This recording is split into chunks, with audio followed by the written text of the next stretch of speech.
અને પાપ બુદ્ધિની વાર્તા હે ને. તો શું કીધું આપણે? ધર્મ અને પાપ એટલે શું? આ મોટા નામ છે ને, ધર્મ અને પાપ. તો આપણે બુદ્ધિ, તો બુદ્ધિ નહીં બોલીએ આપણે, ધર્મ અને પાપ હે ને. ચાલશે? શું લાગે છે ધર્મ એટલે શું હશે? અને આમલીનું છે. અચ્છા, કેળાનું પણ છે. અરે બાપ રે, તમારા ગામમાં તો બહુ જ ઝાડ છે બાપા.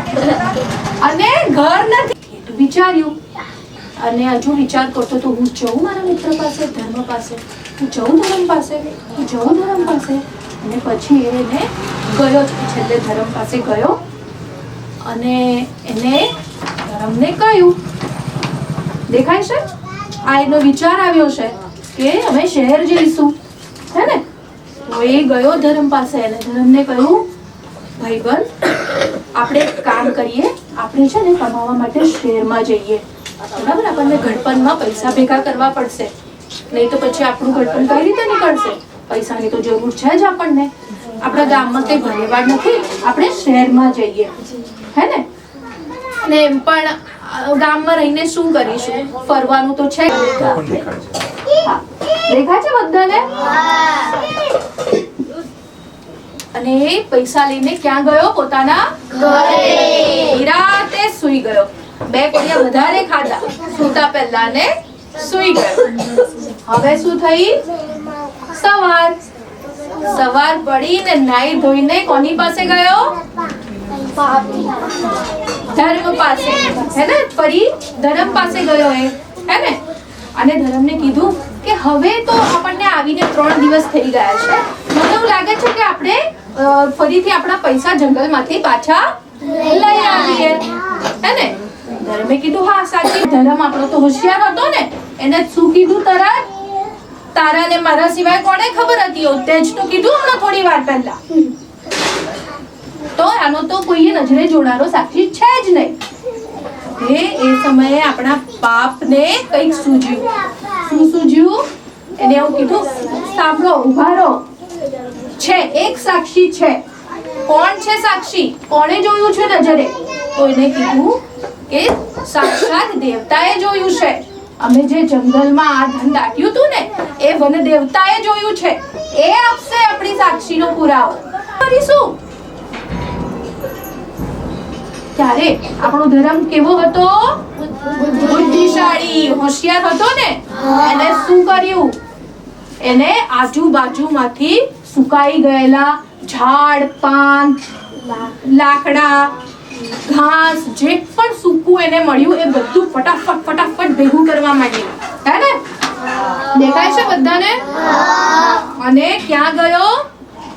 એક ઝાડ પાસે, જ્યાં બધું દાટેલું હતું ને, એ ઝાડ પાસે ગયો અને ત્યાં જ્યાંથી અવાજ આવ્યો ને, એ ઝાડ પાસે ગયો અને ત્યાં આ બધું નાખ્યું. અને આવી રીતે બધાની સામે સત્ય જે હતું એ લઈ આવ્યો. પણ સૌએ એને સલાહ પણ આપી.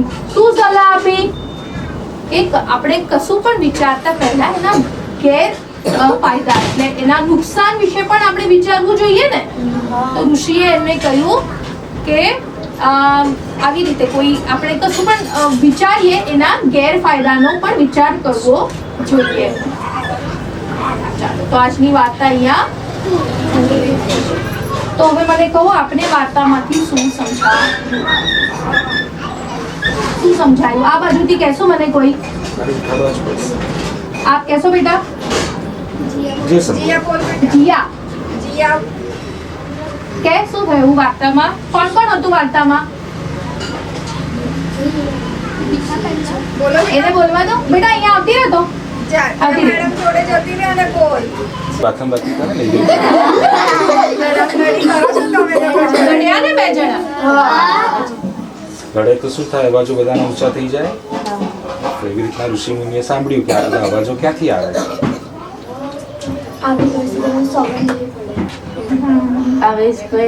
સોગંદ લેવી પડે. તો પાપે કીધું સોગંદ નહીં આપી. સોગંદની કોઈ વાત નથી. પછી કોને બોલાવીએ આપણે સાક્ષી માટે? જંગલના દેવતાને, એટલે વન દેવતાને બોલાય. પછી એ લોકો રાતે ઘરે જતા રહ્યા. કે સવાર થઈ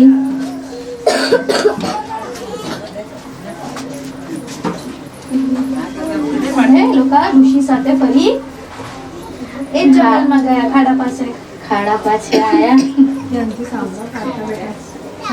એવું હોય તો આપણી ચીજ વસ્તુઓ પણ શેર કરી શકાય હે ને? સમજાયું બધાને?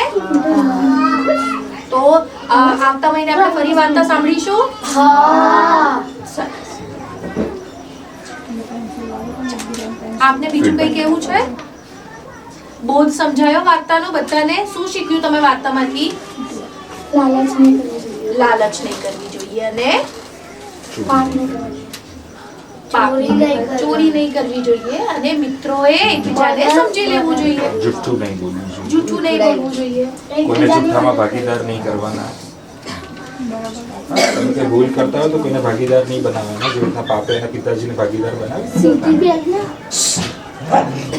ચાલો, ખૂબ સરસ. ચૈત્રા દીદીને આપણે આભાર કહીએ. સરસ વાર્તા કરી. Are you connecting the story? Connecting the next story now? No, not now. I don't think so they can connect.